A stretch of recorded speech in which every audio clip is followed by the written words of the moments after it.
Hello everybody and welcome back to RP-1 with RSS Reborn. In the last episode, we restarted our space agency with the intent goal of being a bit more time effective and cost efficient with our program and not find ourselves only just reaching orbit in the early 1960s. Today we are going to continue to aggressively push forward through the early rocket development program, and we're even going to tackle some of the missions in the suborbital science program as well. First thing we're going to do is come in here to Mission Control and take a look at what we have. As you see here in our suborbital rocket research, we haven't done any of them. We've got quite a few to do. But we've got the first three done in suborbital rocket development. The next one being the 3,000 kilometer downrange. This one is pretty easy. I've done several times before, the videos of which will be linked in the description below. But anyways, let's go ahead and grab our mission for today. We're going to take a look at the low space film return as well as the low space biological experiment. But we're going to start off with the 3,000 kilometer downrange. So let's go ahead and grab that and we'll go ahead and work on it. But before we get started on that, we have a chief scientist to appoint, and we are going to go with Jack Parsons due to his ability of bolstering our solid rocket booster research and integration times, and that's going to be pretty big in our series going forward because I like dealing with the SRB, so it'll be nice to have that boost to research speed and integration. So we're going to go ahead and take him. As far as the other contracts goes, we have the ability of taking 3 of them. So I'm just going to go and scroll through and look at all of these different things, but for the sake of time, the ones that I'm going to end up going with are JPL for the electronics, avionics, and experiments research speed. We're also going to go with Aerojet for the solid rocket boosters research speed. And we're going to go with Douglas Aircraft Company for their pretty impressive 300% integration speed for isogrid tanks. And that's going to be super important because once we end up unlocking isogrid tanks, I kind of don't use anything else. They are, at least for the technology that we had, they're the lightest weight material. They're a little more expensive, but it was worth it to be able to lift more mass by using a lighter body of things. And so by having a 300% integration speed, that's going to make our build times a lot more desirable, and we can get more rockets out there. So those are going to be the contracts that I take, and we're going to stick with these leaders for quite a bit, at least until we enter into kind of the orbital era of our program. But yeah, with the solid rocket boosters, with the avionics and electronics, and with the isogrid tanks, that's going to give us a huge leg up in our program. So I'm excited. But the one problem that we're facing right now is we are in a deficit. We are losing money by the day and by the month. We are gaining by the year, which is a little confusing to me, but nonetheless, we are going to find ourselves too broke to launch fairly soon. So let's go ahead and dismantle some of these launch pads that we're not using. However, it didn't really change any of my stats, so I'm going to have to, unfortunately, lay off some of our employees. So I'm going to just fire until I can get myself into a positive. And I'm going to be playing around with balancing my engineers and my researchers as we go along here. I'm going to start aggressively hiring and aggressively firing based on the situation necessary. But ultimately, it turns out that I would be in the deficit until the launch pad that I was working on had completed. So I basically allowed myself to get into the negative, and then once the launch pad was completed, I went and hired back a bunch of people. Hopefully I hired the same people. I like to think that I hired the same people. That was just a temporary layoff. But now we are in the positive. We are making money. We also have the launch complex necessary for our next rocket. So let's go ahead and hire some people to work on it. We can't really afford to hire very many people. We still don't have a lot of money. But once we time warp our way forward, we'll have a lot more to deal with. So now we have people working on the rocket as well as a positive in our balance. And so we can now hire a bunch more people onto the launch complex. This one has a max of 77. We're going to almost fill them completely, but we're going to also want to spend some of our money on researchers as well, because we did have to get rid of some of them. So we want to make sure that we're still in a positive balance of our budget, hire some researchers, go ahead and time warp ahead. Early science node just got developed, which means that we now have the ability of doing some of our early rocket science missions. You can't actually do it until you have the science experiment unlocked, but I'll leave that for later in the episode. Right now, we are going to work on the 3,000 kilometer downrange mission. It's a fairly easy one. What we have here is basically a bumper rocket. It's the BR-0, and that is powered by an A4 engine with an Aerojet SRB as the second stage, and then the second configuration of the Aero-B engine for the top stage. But we are just going to manually tilt it over using Smart ASS, just hitting 1 degree every 25 meters per second acceleration. You can see on the windows to the left, you can see my staging, the time that I have left in my fuel tank, our orbital information, all of that I tried to bring up a little bit bigger, because in RP-1 that information is a lot more relevant. I feel it's relevant in any of the KSPs, but when you're having to deal with burn times and hot staging and dropping your solids early, knowing exactly when each maneuver is done to the millisecond is crucial. It's very nice. So I made it a little bit bigger, a little easier to see. At 7 seconds till the next stage, I went and put it into a spin to hopefully give it some stabilization as it goes, because the rest of the rocket is unguided. We hot staged a little early. We could have left it for a little bit longer, but nonetheless, we dropped our solids at the appropriate time at the 0.03 second for the Aerojet. All in all, this was a pretty good launch. I was pretty happy with it. Everything kind of went as I had intended, and if all plays out well, this thing will go 3,000 kilometers at least, and we'll be able to complete this mission in a single launch. So we're just gonna let this cruise, let it burn up the last of its fuel, and then see how far it coasts.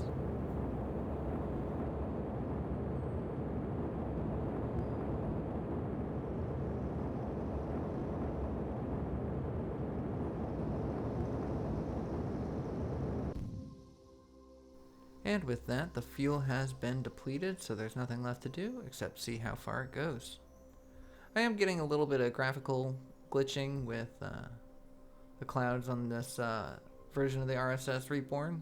Not sure if they didn't do something correctly or if that is a known bug, but if you know, let me know. Yeah, little dark black spots.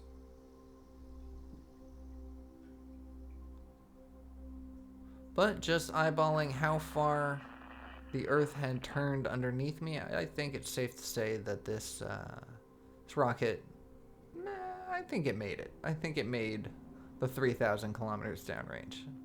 And a quick look at our mission log shows that it indeed did. So let's, there's no need to recover it. We're not going to get very much money from it. There's not any science really being done on it. This was simply just to send it as far as we could. So we'll go ahead and let it explode in the atmosphere. But yeah, successful on the first attempt. That was nice. Gives me a lot of hope for the next coming launches. And as we see here, we crossed a total distance of 9,000 kilometers, 9,400. So I feel pretty confident that that rocket will be able to handle the 5,000 kilometer downrange. We spent our science first in the SRB technology and then in the rocket, because having access to better SRBs quicker proved pretty useful. But now we are working on the science mission, and this is to send a small experimental biological experiment unit up into space. All we need to do is break the Kármán line, but we do need to bring it back safely, so that's why we're going to use this parachute here. Went ahead, we're using the BR bumper rocket instead of having it as a bumper with the Aero B upper stage, we're just going to have it as a payload, because this actually doesn't really need to go very far. It just needs to get into space, and I do know that the bumper rocket has enough delta V to break the Kármán line just on its own without any other thing. This would be possible to launch on an Aero B, however, the balance issues, and I've just found it a lot easier to load it up on a rocket like this, a V2 style rocket, as opposed to an Aero B. And so lastly, we're just going to throw on a decal to give it the designation that is a science rocket. Been liking decorating the rockets in RP-1. It's a lot of fun. And with one final look over it, I realized that I had forgot to add a decoupler. So that would have been unfortunate if I had sent that through. But after a quick test, we realized that this rocket is going to be perfect. So we're going to put it in the launch queue. However, we still have our second downrange contract to go. The downrange, 5,000 kilometers. So we just loaded up another one of the BR-0s with the SR-1s on top. I am trying very hard not to call it the Bro, but the BR-0 with the SR-1 on top. And in the last launch, as we saw earlier in the episode, it more than cleared the goal of 5,000 kilometers. So I'm hoping that without any kind of engine upgrade, without any kind of changes to it, we can just throw out a second rocket on the launch pad and have the same luck as the first. So we're going to fly it once again by hand, just pitching over ever so slightly, just a few degrees every 25 meters per second of acceleration. Pretty much the standard way that I fly all these flights. I really should figure out MechJeb. I know it's supposed to be easier than this, but I don't know. I always seem to have more complications with MechJeb than I do with this. But I'm going to start needing it when we're doing a lot more complicated launches, so I have some homework ahead of me. And who doesn't love a game that's part homework? But anyways, with 3 seconds left on our burn, we went and spin stabilized. I wasn't pointed at the exact angle that I was hoping for, but it will have to do. And our hot staging worked well enough that we didn't have any ullage in the feed lines. So once again, this is going to be a pretty successful launch, unless the engine fails midway through, but thankfully it does not. So we're going to just let the fuel burn out, and we're going to follow it along its journey and see how far it goes.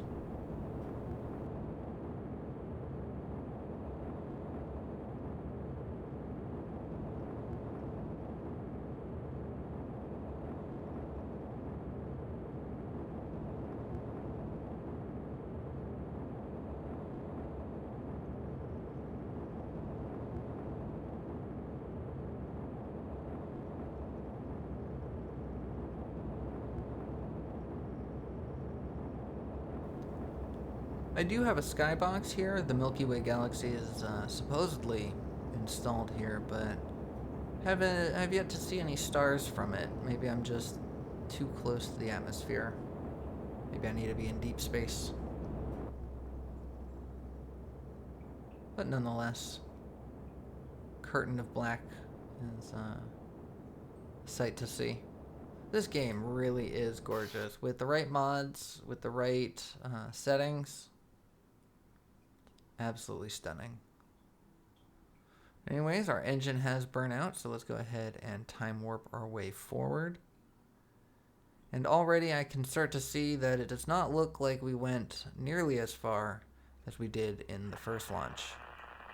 The amount that the globe turned below us indicates to me that we went less than we want. So let's go ahead and look at the numbers here. And indeed, our mission was not successful. We only went 2,600 kilometers. It's very strange to me that happened, because this is literally the same rocket as the first launch, and that one went about 9,000 kilometers. So Very unnerved to see that, but I realized maybe I just need to get better technology. So we went ahead and canceled that because we actually have the first low space biological experimentation rocket ready to go. It's already built, ready on the launch pad. All we need to do is accept the mission and go. So here we are once again on the launch pad, this time with the BRO Science 1. Tiny little rat or hamster or some other rodent stuffed inside capsule with a bunch of science experiments to see how it does in space.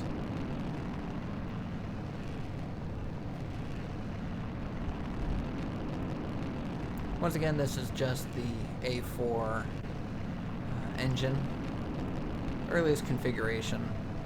Nothing too spectacular. Didn't stray from the Wikipedia build all that much. But in the coming episodes, we'll do more building, I think. It's just in these first early ones of the RP-1 program, it's kind of hard to build a rocket too different than what practically everyone builds. Everyone basically starts with the Aero V, and then you move up to the V2, and then the V2 bumper, and then so on and so forth. And then you can really start making things unique once you have access to better engines. But in these first couple episodes, a lot of the builds are going to be kind of the same. If you want to see an in-depth build process, check out our previous season. And there we go, with an apoapsis of 302 kilometers, which is more than I needed. It's about 140 kilometers more than I needed. No, there's Mercury. We just went ahead and separated and let the payload kind of free float above the surface of the Earth. Gorgeous. So we're going to just time warp, let it fly up. The science experiments have been running. The temperature scan and the telemetry have finally completed, so there's no more science we can get from those experiments. And before we know it, we hit the atmosphere once again, and it takes no time at all for the heat to go. In fact, the lower stages of the rocket seem to have a worse time than the payload did.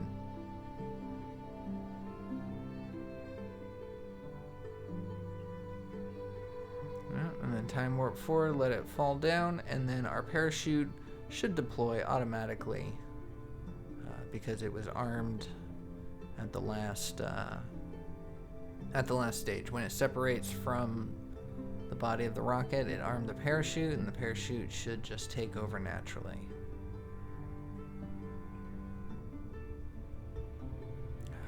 It's launches like these that make me really excited about what's to come. I'm pretty sure that I'm going to take the X-Plane program, but that may end up just being a distraction from the rocketry side of things. So I'm not sure. It may also be a boon with the science that it can give me, all the different experiments that we can get, as well as prepping a couple pilots for space flight. But I'm not sure. Let me know if the X-Plane program is something that is actually interesting to y'all and you want to see more of it. I did enjoy flying in the last one, but flying is incredibly hard in RSS. Ferrum Aerospace Research makes it more real than ever. But anyways, I talked through the landing. We have successfully completed that mission, unlocked a whole bunch of science, 13.9 points. We are going to be spending a lot of that, however, into the material science, which is this one right here. Satellite area material science for 10 points. A lot of science for that, but it allows us to now research some technologies that were locked beforehand. So one good launch deserves another. Now we can do a first low space film return. Take a couple pictures of our planet. So we're just going to take the BRO Science 1, remove the science experiment from it, remove the fairing because the camera is too big and cannot work well in a fairing. And then we're going to switch that around. We don't need the sounding payload, so we got rid of that. Changed our parachute to be the right size.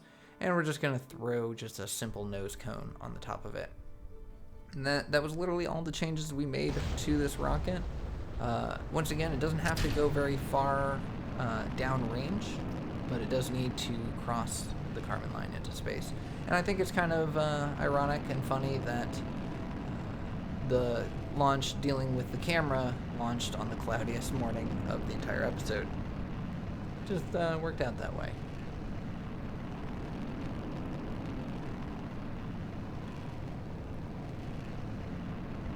But that gloominess is soon washed away into a sea of bright, shining hope as we cross through the cloud layer.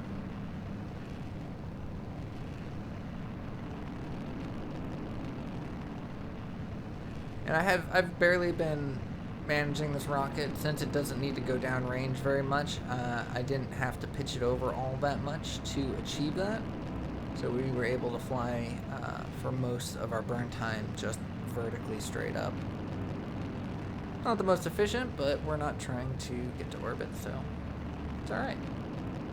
We've passed, our apoapsis has now passed our desired target, so we're just going to push ourselves forward to make sure that we get the downrange distance, but it's only 200 kilometers, not 2,000 kilometers, so in no time at all, we will find that mission completed.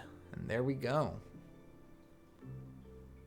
And so we're getting science from all that as well. I like this program in particular because it's just science that begets science that begets science, and it'll push your agency further faster. And so I think by focusing on this one early in this season as opposed to the X-Planes, it's going to make things a little bit easier to stay on track with our timeline.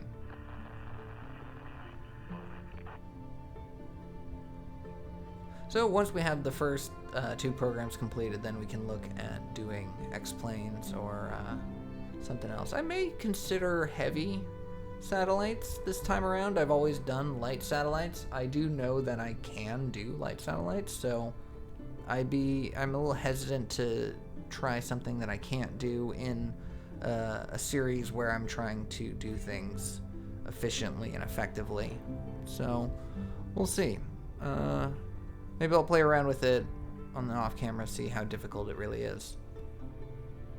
But with that, we have safely touched down our camera. We can now cover that, collect it, gather its film, and learn a little bit more about our world. And that gave us, brought our science totals to 9.9, so we're going to go ahead and spend 7 of that right here on the 1956-1957 orbital rocketry, because that's going to be huge moving forward. And as you see here, we're ending the episode at 1954, so we'll be getting the 1956 technology early. Taking a look at our programs, as you see here, we only have one more contract, and the last of our funding is now going to be tapering down, and we're going to be getting less. So we're going to want to make sure that we finish that. However, we also only have one more flight here for the advanced biological contract, and our money is only going to be going up, so we can hold a little bit of time on that and try to maximize our funds and our efforts and all of our launches, as well as our employees and our time. So I'm very excited to see how this new series plays out, and I hope you are as well. But anyways, that's where I'm going to leave today's episode. Thank you so much for watching. I hope you enjoyed it. I hope you're looking forward for more RP-1. If you did, please consider subscribing. Drop me a like, let me know your thoughts, and I will see you on the next one. Take care.